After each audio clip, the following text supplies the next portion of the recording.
and welcome to another episode of PodcastDX, the show that brings you interviews with people just like you, whose lives were forever changed by a medical diagnosis.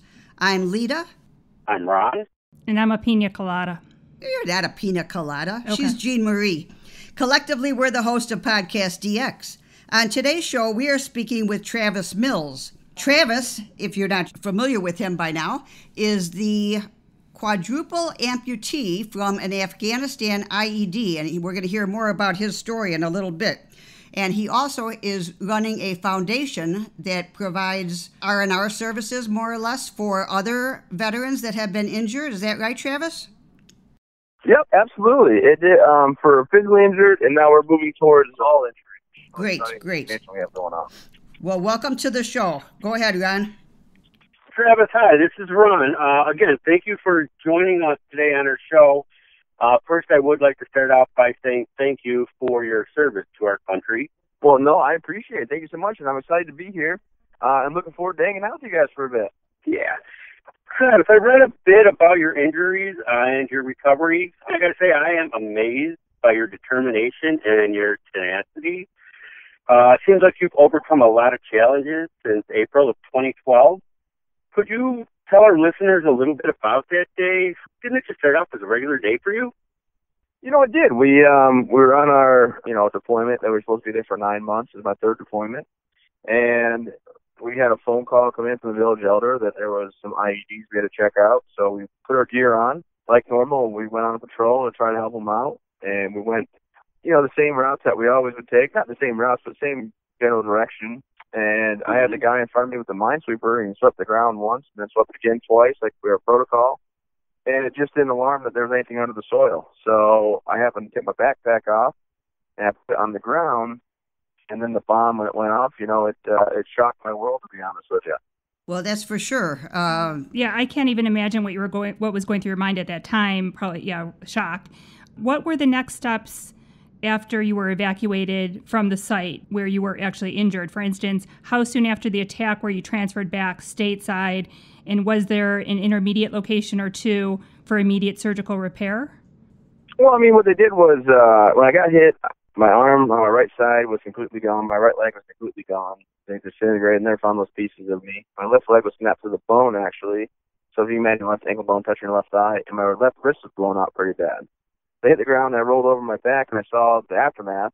And in my head, I kept seeing the movie Saving Private Ryan. Oh, and I thought, about the medic that gets shot in the stomach, and then he cries out for his mom and ultimately dies. In my head, I said, no way will my men ever remember me of freaking out or complaining or crying or feeling awful and begging not to die, basically. Mm-hmm. Because at the end of the day, it's not my choice, and I'm always one that exuded confidence, never showed fear, led from the front, and, you never do that as a leader. So I calmed myself down. My mech worked down one side of me. My machine started to work on the other side of me. They got 4 tourniquets on. And then I, with my left hand that was still left on my body, I reached up and grabbed my microphone, and I called my lieutenant. I said, hey, 6, this is 4. I got guys injured. I need your medic with mine, because 2 of my soldiers got hit. So I called them, and they radioed back. They sent Doc Voice over. And Doc Voice came to work on me, and he was working on, my other men, and then me. I had to kind of calm him down. He was stuck on repeat, like his old CD when he gets starts skipping. Mm-hmm. He was doing what his training taught him to do, so he kept saying, you're going to be fine, Sergeant Mills, you're going to be okay. You're going to be fine, Sergeant Mills, you're going to be okay. But he kept working, he just kept saying it. I had to look at Doc Voice and say, hey, Doc, just do your job, it's fine. And they got me on the helicopter about 10 minutes after Doc Voice got there. So really about 12 to 15 minutes being injured, I was on a helicopter. And then I was transported to the Kandahar Hospital, where I didn't know this then, and I'm happy that it's, a known fact now, but 99% of patients that make it to Kandahar Hospital leave Kandahar Hospital alive. That's amazing. That's great. Yeah. So they started wheeling me right into surgery. It was 14 hours of surgery they took me into, and just a wonderful team of 9 doctors and 7 nurses working for 14 hours straight to put me back to, not put me back together, I guess. That was later on with prosthetics, but to, seal up my wounds and save your life. Get you stabilized. They saved your life. Yeah. Right. Yeah. Yeah, absolutely. I'm guessing that those medics at the front line are really the ones that saved your life. I know this wasn't something that we were going to talk about, but do you stay in contact with those guys? Oh, I do. Yeah, actually, I know it's very fast forward, but my wife and I had another child, fortunately, so we have two now. Mm-hmm. And my son's name is Dax. So it's D-A-X because the Meg's were Daniel and Alexander. And I thought those two made it possible, so I might as well name my kid in their honor. So that's amazing. My wife, amazing. That's great. My wife kind of came up with the idea more than I did. I was going for Travis Field and Mills II, but she said no. Sure. I name everything after myself, my business, my foundation, So well, at like, least everybody knows where they're going. And it worked for George Foreman, so why not? Right. Exactly. According to the Department of Defense, as of January 2018, more than 1,500 service members have lost limbs in the wars in Afghanistan and Iraq since all of this started in 2001. And an article back in 2018 in July, it pushed the number up to 1,914, so 1914. Have you met any other amputees since you have been injured yourself? You mean previously or since? No, since then. Oh, yeah, that's at the hospital. We had a bunch of everybody at the hospital was amputee. Oh, okay. So it is a very common wartime injury currently, correct? Oh yeah, but it's common at the hospital. So like, I had no idea about amputations, things like that. I mean, you figure you could lose a leg, your life's over. Like, it's gonna be the worst thing ever. And I got to the hospital, and when they woke me up on medical sedation, I was kind of like questioning, am I that person? This guy hates me. What did I do wrong in life? How can I be a husband and a father? And the biggest thing I was really wondering is, like, why not just die? Like, how is this better? And in truth, I didn't want to talk to my wife, my mom and dad at all, like my parents. I didn't want to deal with the situation. But then I got to, wake up. My brother-in-law was in the room. He's in the military as well, a good friend of mine. So I met his sister, my wife. And he convinced me to my parents and my wife, and I did. And then I didn't really have a conversation with them. I was kind of like, I don't want to talk about this. I don't want to deal with it. But finally, I got to meet Todd Nicely, who was a quadruple amputee. I'm actually one of five. Right. I'm the fourth one out of five of us. And he walked into my room and was like, hey, man, you're going to be fine. You're going to walk again. You're going to drive again. You're going to feed yourself. You do everything you need to do by yourself. And I know it doesn't sound like it, but you're going to be independent. And, sorry, and that was all the motivation I needed. So that kind of turned you around, you think? My wife being on my side when I told her she should leave me, turned me like, okay, let's get better. I don't want to be a burden on anybody. I mean, I'm a very demanding husband, unfortunately. Because I expect a lot of help with things. But I'm very lucky that my wife stayed. My daughter was 6 months old when I got hit, so she was there motivating me every day. And I actually learned how to walk with my daughter, kind of a cool, little thing me and her have. That's so cool. And she's 8 years old, and she goes and she tells people, I taught my dad how to walk. That's cool. That's so cool. I love that. Yeah, it's going to be hard to not tear up right now. Yeah, especially after watching the movie with the two of you. Right.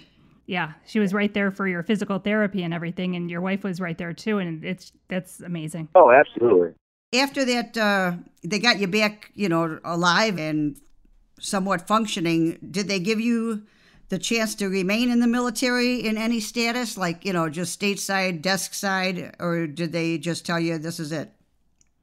They did. Actually, General Odierno and the Third Major of the Army at the time Chandler came in and talked to me at the hospital about, hey, we'd love to have you stay in. You can go around and maybe present on behalf of the military. And I teared up and I said, look, I plan on doing 20 years, gentlemen, but not like this.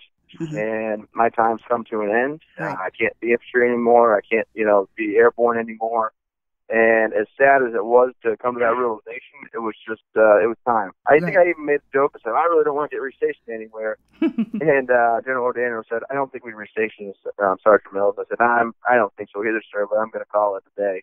And I appreciate this conversation, because it was emotional. I planned on 20 years had a whole career path lined up, but it just didn't work out for me. And that's okay, because life, it's going to throw you some curveballs, and you got to just keep pushing forward and do the best you can. And I feel like I've taken that curveball and I've kind of knocked it out of the park with my support group and everybody that helped me. That's super. Yeah. It's Travis. I've seen some of your videos on YouTube, and they're absolutely amazing. And I could tell you're a pretty humorous guy. How did your humor and your personality, I guess, How did it help you with the recovery process? And how long after the amputations were you fitted for the prosthetics that you wear? Well, the humor that I have came back right to me. Matter of fact, one day I was sitting there in my hospital bed, the hallway from the nurses, and I could see them all doing their change of shift brief. And I started yelling, "Oh, my legs, my arms and legs, where'd they go? I'm sleeping, I have them." And I was just joking to get their attention. Oh. And a little 10-year-old walked by, and I was like, "Oh, I'm just kidding. Sorry, sweetheart." I looked at her. I was like, "I am so sorry." But I've always had the humor, and I think the best compliment, and sometimes the worst compliment that I get, is that I'm the same person that I was before the injury. So depending on who says it, if it's somebody that's a friend of mine that I grew up with says it, that's awesome. But if it's like maybe an old school teacher from high school, I'm like, "Oh, sorry." Yeah. But and then as far as my prosthetics, I was able to get fitted after 5 weeks. I got my arm for the first time, so a relatively short period. And then 7 weeks and 4 days, I was able to start walking again. So just shy of 2 months, I took my very first steps at Walter Reed. I mean, it was on short legs, a very different feeling from walking, but I was, starting my comeback. Right. And that's amazingly fast. Amazing, for sure. Well, I appreciate that. And then, believe it or not, having no arms and legs like I do, I just made a video this morning. I was at the gym, and I was actually running this morning at the gym. It's the first time in 2 years. I took a hiatus because I had no excuse. But I'm back running now, so it's good. That's awesome. That's absolutely awesome. I tell you, I work in the disability community, and I'm involved in disabled sports. And I tell you, it is a very interesting community with the humor. So I understand exactly where you're coming from, and who can say what. Well, yeah. I mean, I travel the nation. I'm a motivational speaker, and I start every time off by saying I tell jokes to disarm the situation. Knee slapper if you got it, because I don't have arms, and I also can't slap my knees. But I think it just makes people look past the injury that I sustained and more at the man that I am. Absolutely. Which makes me happy, because I want to break down barriers and walls. And some people, I was just at Whole Foods, to be honest with you, and a little boy walked up, and he's like, "What happened to your arm?" And I was like, "Oh, don't ask that." I said, "No, I'd rather have people ask and than stare and kind of shy away from it." So I told him I had a bad day at work, and now I'm like Iron Man. I work with the superheroes. He's all about it. He followed me around for a little bit, so I was like, "Hey man, I really got to go outside." Oh wow! So every day you're just inspiring people wherever you go. That's fantastic. And Travis, my mom and I both know that the Army is not only a community; it's kind of like a family. Mm-hmm. But apparently, that's really the case for you. As you had said, your brother-in-law is also in the military, and that's actually how you met your wife? Oh, yeah. And what role has that played in your recovery? You mean as far as the military brotherhood and my recovery? How's that? Okay, yeah, so at the hospital, I guess in the military in general, you have a brotherhood, right? Like, I didn't have to go on my third deployment. My third deployment, I was supposed to go to Fort Hood, Texas, and help build a brigade up, take a time out from deploying because I had so much time. Mm-hmm. But I had all these young guys that came from across this nation that believed in me. I said, "No, it's not fair to them. They believe in me. I'm their leader." My wife understood the calling. They were at her house for barbecues, and she knew I had to go. Like, it's something ingrained in you as a service member. So I went overseas, and I got injured, right? So you go from the platoon-sized brotherhood, and then you go to the hospital, and without Todd Nicer coming to talk to me shortly after I was injured, I would never know the possibilities that laid ahead. So I wouldn't probably be as motivated. Then you get down to the Military Advanced Training Center where all the injured guys are at. And let me tell you something. It is just amazing because that's a tight-knit group. And you're all working together and living together, going through the same thing with your spouse is going through the same thing and your children. And having them to lean on, plus the staff at Walter Reed are just top-notch. My physical therapist, my occupational therapist, the driving rehab specialist, the prosthetist, everybody, it's just one well-oiled machine. The doctors, and Walter Reed's brotherhood, and having everybody that was injured, like me, or, not like me with Norm's legs, but like maybe missing a leg, missing an arm, spinal cord injury, whatever. It was nice having them there because, you feed off them. They still got the mentality of, being in the service. Right. Could you please tell us a little bit about the prosthetics that you're using now? And an add-on question, I guess. Do you start out like a person that has an amputation, do they start out with one type of a prosthetic and move on to different ones as they get acclimated to the use? Are there like prosthetic training wheels of sorts? Yeah, absolutely there are. So we'll start with the hands. So the first hand that I got is called the myoelectric. I still use the same exact hand that I had then, but I can only wear it for 1 hour a day. And then it got progressively more and more. So now I wear it as long as I want. So like I've had it on 20 hours or whatever, you know, if I've been up that long working or doing whatever. And it just, you know, it's muscle flex based. So I flex a certain muscle slow, it opens up. I flex the same muscle fast, it rotates, and then down slow, down fast. And it's pretty awesome because I mean, I can eat a sandwich, I can open the door, I can drive my truck, do everything I need to with that one hand that I wear. I only wear a left side. The right side, I'm so high up injured, I don't wear prosthetics on it unless I'm doing activities like downhill mountain biking or kayaking and things of that nature. Okay. Snowboarding. I do all that stuff, which is pretty awesome. It is amazing. And then as far as the prosthetic legs, there's definitely a training wheels type session where you start on short legs, so they mold your legs. You start on really short prosthetics, and you got to rebuild everything. I went from 250 pounds when I got injured to 140 pounds. Wow. I lost all my muscle mass. I couldn't roll right or left or sit up by myself for a while there, so I had to regain all my core muscle and strength. And you start on shorter legs, so when you get stronger on those, it's basically like if you imagine where your kneecap is, there's a foot at the end of it. For me, in my injury, that would have been difficult to work with. Sure. Yep. And then you grow taller and taller to the point where you have straight legs that are like stilts that you're standing up as high as they're going to make you. Okay. I was 6'3". I'm about 6 foot right now. I was, you know, so they shrank me 3 inches, but it's all for safety and gravity and whatnot. And then they give you the legs I'm wearing now, which are called X3s, and they're the top of the line. They're waterproof. They're Bluetooth. So they have like a locking remote on my truck. I let my leg come at 3 angle. They have little computers in each leg, so they're microprocessors, what they're considered. So every time I move, over 300 adjustments get made to keep me as upright as possible. And then the last thing is they have hydraulic brakes built in, so when I go down a ramp, I can slow myself down. I fly a lot of airplanes, actually, as a motivational speaker. So when I go down a jetway, I don't go bowling for people. Okay. So, yeah. I saw that in the video, too. Right. Yeah, that's incredible. It was funny. One of the other things in the video, talking about your prosthetic hand and your daughter's future boyfriend. I thought that was pretty humorous. Absolutely. Yeah, tell us about that firsthand. Yeah, I got a special hand of keeping a Crown Royal bag in my closet, and it closes 25 pounds of pressure and then 35 pounds of pressure. And the reason I keep it in the closet is because when she's 16, her mom lets her go on a date, I'm going to bring that hand out. And I'll probably, precious hand, and when he's crying, I'm going to tell him no fingerprints. So don't mess with me, bro. I'm going to let him go. And I'm sure that should subdue any, questions that he might have had. Think about trying. Right. Yeah. My wife says I'm not going to be able to do that, but, we'll see. That's right. And high school buddies, like real good friends of mine, are so excited because when their kids get old enough, they can't wait to fly me in for the same thing. And I'm like, I'm coming. Let's throw a party. Basically Bad Boys 2 style. Like Bad Boys 2 with Martin Lawrence there and Will Smith when she goes on a date. Sure. Okay. Yeah. That's too funny. You just mentioned your friends, which actually leads me into my next question.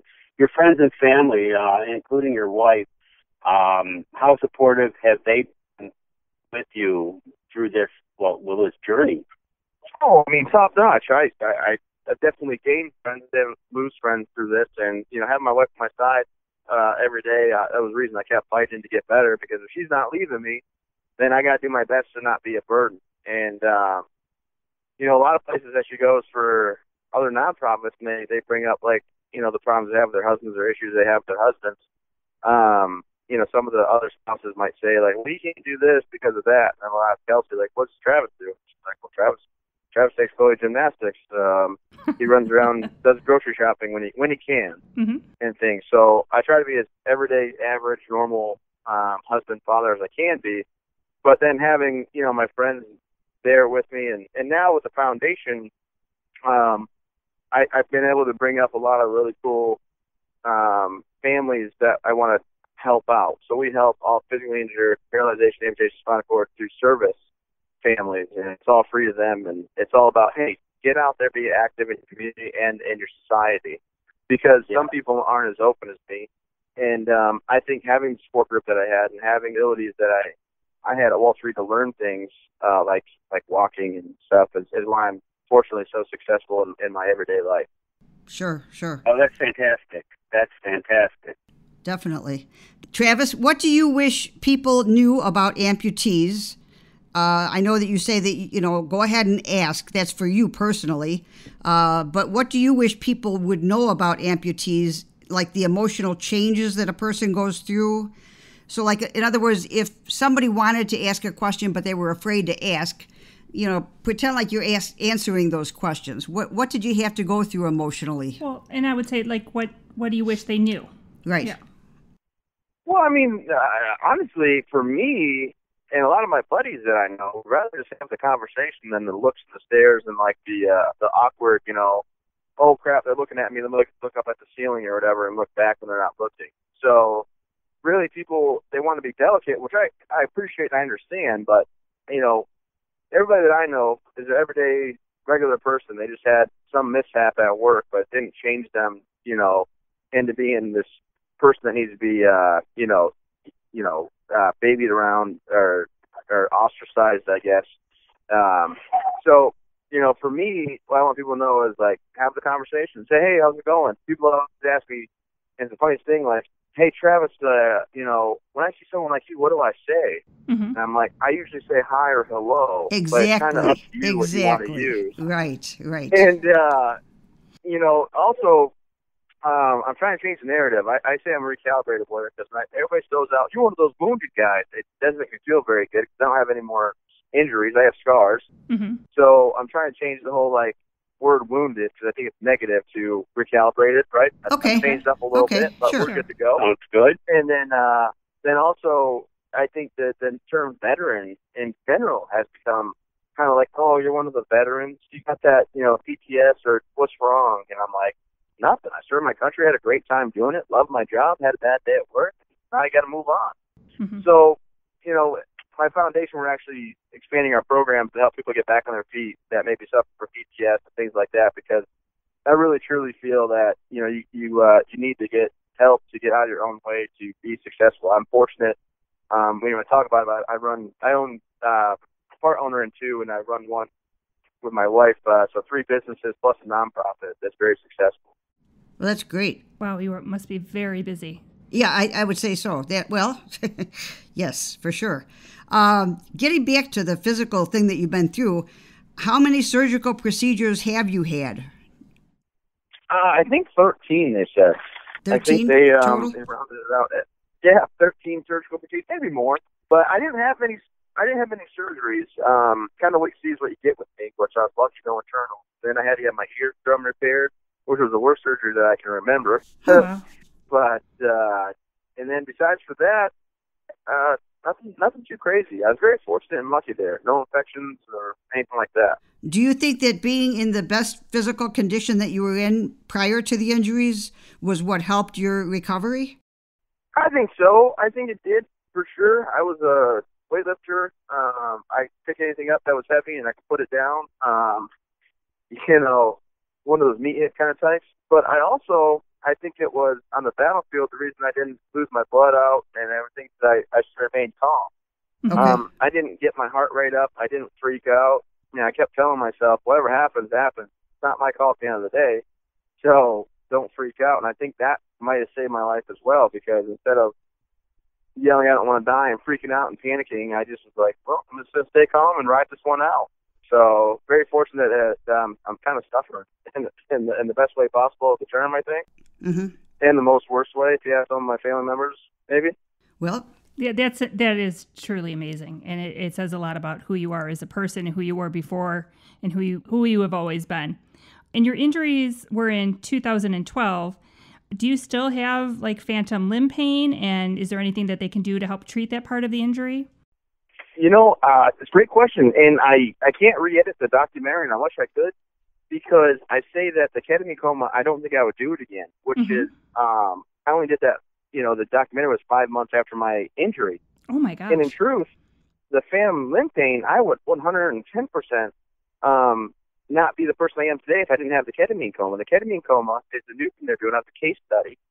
And what they did was reset my brain to think that my nerves end where they were blown off at instead of trying to find my hands and feet. Okay. And I have been absolutely pain medication free since October of 2012. I just put it cold turkey and no pain medication, no medication whatsoever, actually, which is very fortunate. But because of my case study they did, it's more of a common used process. And I have no phantom limb pain, no pain to speak of. And I'm very, very lucky I know that. So it's that's one thing that at the time when I said it in the documentary, I didn't know the results of it. And now looking back, like, it was probably the best thing for me because my life is unobstructed by anything. I don't live on any medication. I just keep pushing forward with a pretty worry-free life now. That's amazing. Yeah, that's awesome. Travis, we watched a video that showed you and your modified truck. Oh, you still drive. What about any of your other recreational pursuits? Do you need adaptation, or how do you do them? Well, luckily with the remote to my truck, and I can put my legs 25-degree angles, I can drive my truck no problem. And there for a while before I could get in to get adapted, I just kind of drove it every day and made it work with a steering wheel handle. So I can drive most anything, but I have a van that has hand controls in it, which is awesome, and that really helps out a lot too. So it's just a lot of fun that I get to do that and be able to drive again and stuff. So I guess I have a Ranger and a golf cart, but there's no adaptions on those. I just kind of drive those. If you're going to be running that day, do you switch out your prosthetics to make running? You know what? Yeah. So I forgot to cover that because I went right from training wheels to walking. So it's my prosthetics. But in truth, I have bicycle legs I've never used, but I'm going to set them up one day. I'm very excited about this. My running blades, I have those. I have little short workout legs, and then I have different hands and attachments. I mean, I have a bowling arm I think I'm going to use this weekend at my daughter's birthday party thing she's doing with her friends and their, whatever. And I have a pool table arm, which I can't wait to get a pool table. I'm telling you what, it's going to be exciting. But yeah, there's definitely different adaptations. Okay. There are adaptations that they have, and it's kind of like, it's weird, like just like going on Amazon. You go inside the book, you're like, oh, that activity looks fun. Let me see if I can get one of those. Mm-hmm. I have like a 10-inch butcher knife, so I can carve a turkey. To be honest, I haven't carved a lot of turkeys, but it's very sharp, and you got to be very careful not to be walking with that thing because it's like running with scissors. Oh yeah, right. But yeah, we have all that stuff, and I'm so grateful that there's some geniuses and bright minds out there that put this stuff together to make it possible for them. For sure. Well, Travis, if you don't already, if you don't do scuba diving or you haven't done archery and you are interested, let's talk later because I'm involved in both of those activities for people with disabilities. I appreciate that. Yeah. From what I've seen, you do a lot, but I wanted to throw that out there as another, something else you could add to the resume. Right. Yeah, so I've done archery, and I'm okay with that. It's not something, because again, the knock on the arrow part gets me, kind of. So, like, my biggest stubbornness I have is if I can't do it by myself, then it's like, yes, I don't really want to do it. So I'm getting some rifles set up so I can go, I like to skeet shoot, right? Okay. Mm-hmm. And target shoot. Mm-hmm. But also, my next goal, so I've already been skydiving a few times. I used to jump out of airplanes, but since I've been injured, I've been skydiving twice. My next goal, and here's where me and you can collaborate, I'm going to go, cage diving with great white sharks. I'm so afraid of sharks. I face my fears, and I cannot wait to jump in that cage with sharks all around me. But I want the big ones off the Cape of South Africa. Certainly. That's one of my bucket list items. I just say I don't want that to be the last item on my bucket list, if you know what I mean. Okay. Yeah, you two have fun. A little bit. Yeah. All right. Yeah, Well, I'll be up down. on the boat with the spear gun, and I'll be keeping an eye out for you. Yeah, wow. Yeah, drinking the rum punch. I love it. There you go. I'm into it. Somebody's got to run shotgun. Yep. I know. I get it. You guys are hilarious. But yeah, you guys will have to work that out with Diveheart. Travis, what does the future of prosthetics look like, and what do you hope to see with future prosthetic devices? The prosthetics are quite amazing. They have, prosthetics that your hand, that each finger moves instead of just like the two fingers, like like each hand has a little motor. Mm-hmm. I'm looking for those to get more durable, which is exciting, but also them hooking to like your nerves and all that so that it can, sense what your muscles would actually be flexing to open your hand and close it. But I think also what I'm excited about, a step further than prosthetics, is they're doing this stuff called osseointegration, where they're hollowing out your femur bone and hooking a rod to it, and the rod comes out of your skin like your teeth do, and then you connect your feet on it, and you can take them off. And then kind of lastly is the stem cell stuff, which is so intriguing to me because they're regrowing people's, like, one guy, like, regrew his thumb. So they're saying they'll probably be able to regrow people's arms and legs in the near future, like we're talking 5-10 years. Wow.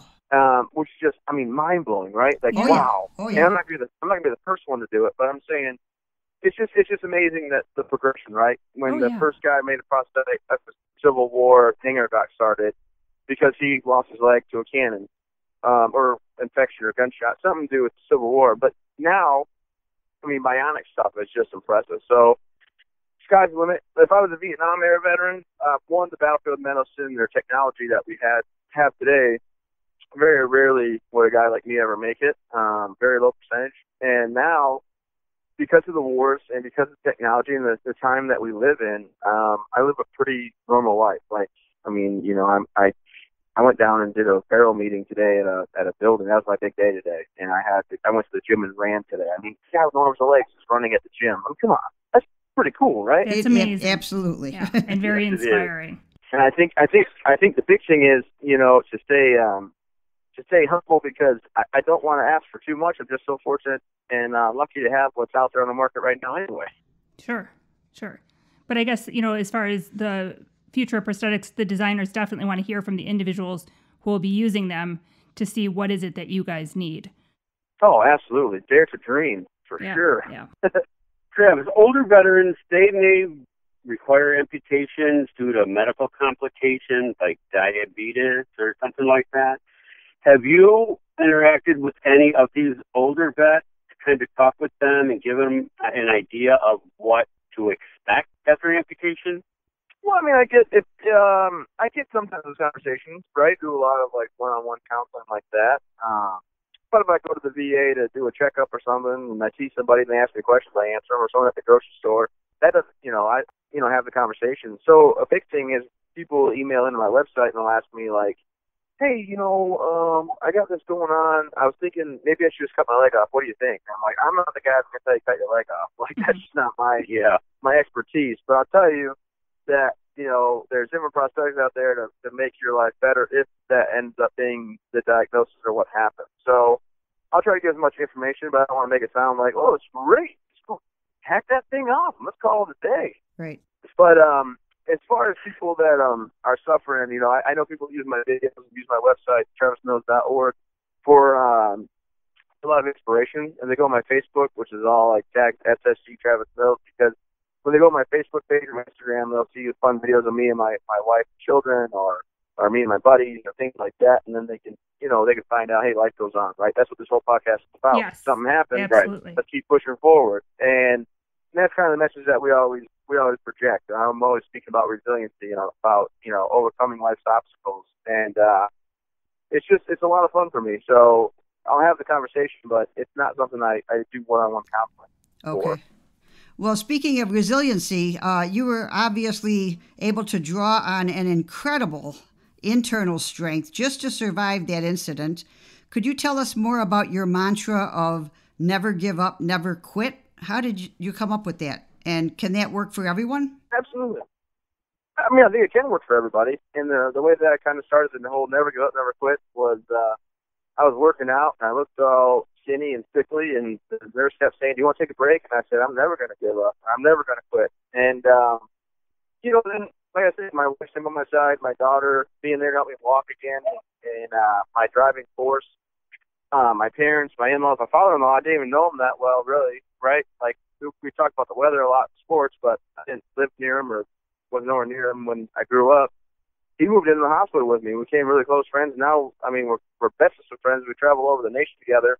But it's ingrained in my head that you just keep pushing forward. You can't just let your situation that you're living in now be your outcome of your life. And I mean, just like in the military, I always strive for more promotions and higher rank and do better and things like that. And that's the same with my life. So, you know, I don't want to sit stagnant. You got to keep moving. And that's just kind of how I got the slogan. And I live by it because I know that there's now not one but two children that look up to me every day. And I need to make sure they know, like, hey, look, if you fall down, you got to get back up and keep going forward. Sure. That's, once again, amazing. Hooah. Yeah. Could you tell us a little bit more about the movie A Soldier's Story? Yeah, so the documentary was created because some people in Texas saw my story on, I think, Fox News or one of the news stations, and they thought, well, that's pretty cool. And then they realized quite early in our conversations that I would go room to room and meet people like Todd Nice did for me. I'd meet people that came into the hospital, and they wanted to film. And we decided, you know what, let's just go ahead and do a short documentary, half-hour long, and then it turned into an hour-long documentary, and it came and filmed. And that was actually, believe it or not, that was done in about 7 days, maybe 9 days of filming.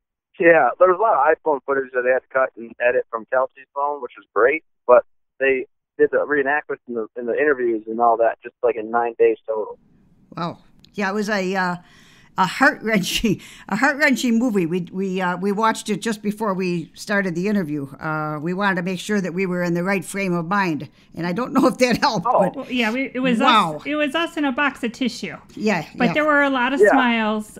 Your daughter, I knew how it ended, so that was the only reason I said it's got a good ending. Yeah, It's going to be a good movie. it's going to work out. It's going to be okay.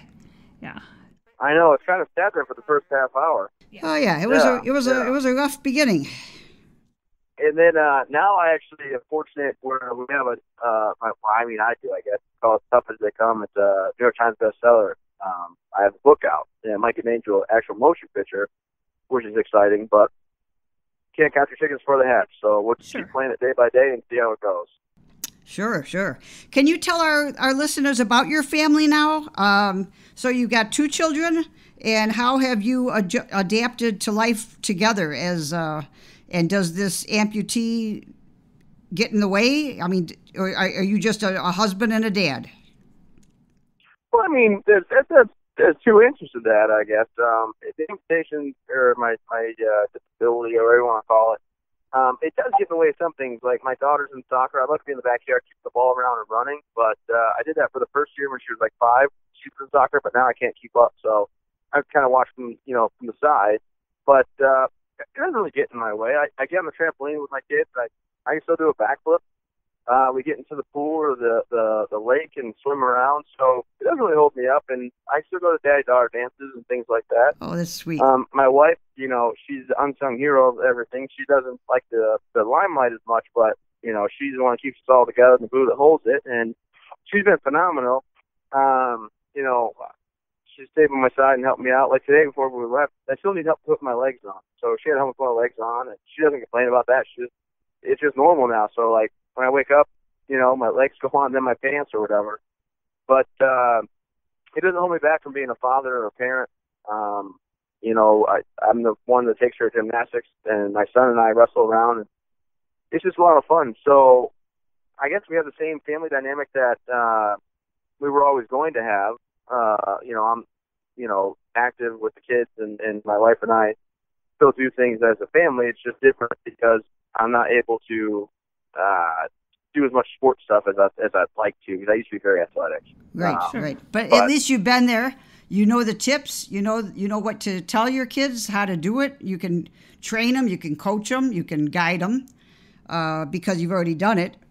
And absolutely, I don't want to give me excuses because I'm not sure that excuses will work with me. So I'm like, really, Chloe? I got a lot of full arms and legs and right. Hey, come on. Let me just, Trevor. Let me just add here. I'm kind of in the same boat with you. I'm a little bit too old, so I can't keep up with my kids. But I've done it before, so I can talk with them. I can explain to them. But I certainly can't keep up with them. They're young. Well, I'm telling you. You're doing better than me, Ron. I mean, I fell apart at 25, and I got 2 feet in the grave now at 32 years old. There you go. I don't know if that's quite true. true. No, I finally heard it. I finally caught it. again, I know the humor in the community can be pretty intense. Mm-hmm. Yeah. You guys, yeah, quite the comedian there. I got to close my mouth now. Okay. Yeah, okay. Yeah. Travis. Well, hopefully we'll talk after we're done taping. There you go. Travis, do you have any tips, hints, and helpful advice for our listeners or someone who's recently had an amputation or waiting to have one or their family members? Well, I not just sticking with amputations. I'll tell you what I tell all the audiences I speak to. Okay. So I travel, all over the nation. But the two things I leave when I get off stage is the two life lessons I've learned. Because, I went from this athletic 6'3", lift weights every day, big, stocky, strong guy to, having no arms and legs and everything. So the first thing I tell people is don't dwell on the past. I used to sit in my hospital bed and close my eyes and hope, wish, and pray that this never happened. Mm-hmm. And think, how do I go back in time? How do I change this? And, it took about 2-3 weeks in where I finally realized that does me no good. Living in the past is never going to change anything. So instead of dwelling on it, I reminisce 25 years I have arms and legs. They're phenomenal. And I've had 7 amazing years without arms and legs. And then I also take a step further and tell people that you can't always control your situation, but you can always control your attitude. So for me, my situation is I wake up every morning with no arms, no legs. Right? I mean, that's how I am. But my attitude, I'm fortunate my daughter, Chloe, will run down and wake me up. If I'm not already awake, I jump in my wheelchair, I throw my arm on, right? We go downstairs and we have our breakfast. And then I'm able to go ahead and go about my day. So instead of letting my situation dictate how I feel, I just realized that, hey, I'm so lucky to be here and so fortunate because I have a lot of buddies that make it back home to their families that I might as well have a great attitude about every day I get to be here because, they're no longer with us and their sacrifice is so much bigger than mine. And I think if you live by those two life lessons that I've learned and I live by, you have pretty positive, upbeat, average, great day. Not average, positive, upbeat, great day. Okay. Yeah, that's good attitude. Wonderful. Yeah, attitude is definitely a big factor. Travis, you do have quite the following of people. You want to give a plug for your book or your podcast? I can't believe you also have a podcast. Wow. I do, but we're just getting it off the ground. We did a couple, test episodes and pilots, but now we're going to go ahead and change out the format, which is going to be great. And, I'm really excited about that. So, yeah, if everybody gets bored and want to check it out, check out travismills.org for all your Travis Mills needs. Okay. And we'll just kind of go from there. Okay, awesome. There you go. That's great. That's wonderful, and we hope our listeners do check that out. We cannot thank you enough for joining our show today. It's been a pleasure having you on. Yes, definitely. Thank you. Absolutely. Appreciate you guys having me. I hope you guys have a wonderful rest of your day and excited to be a part of this, this episode of your phenomenal podcast here. Thank you, Travis, for joining our show.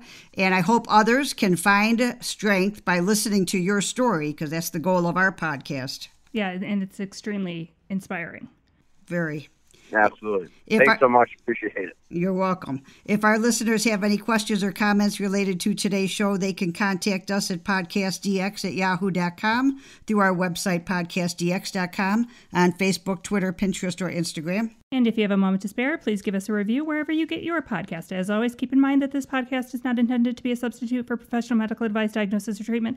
Always seek the advice of your physician or other qualified healthcare provider with any questions you may have regarding a medical condition or treatment and before undertaking a new healthcare regime. And never disregard professional medical advice or delay in seeking it because of something you have heard on this podcast. Till next week.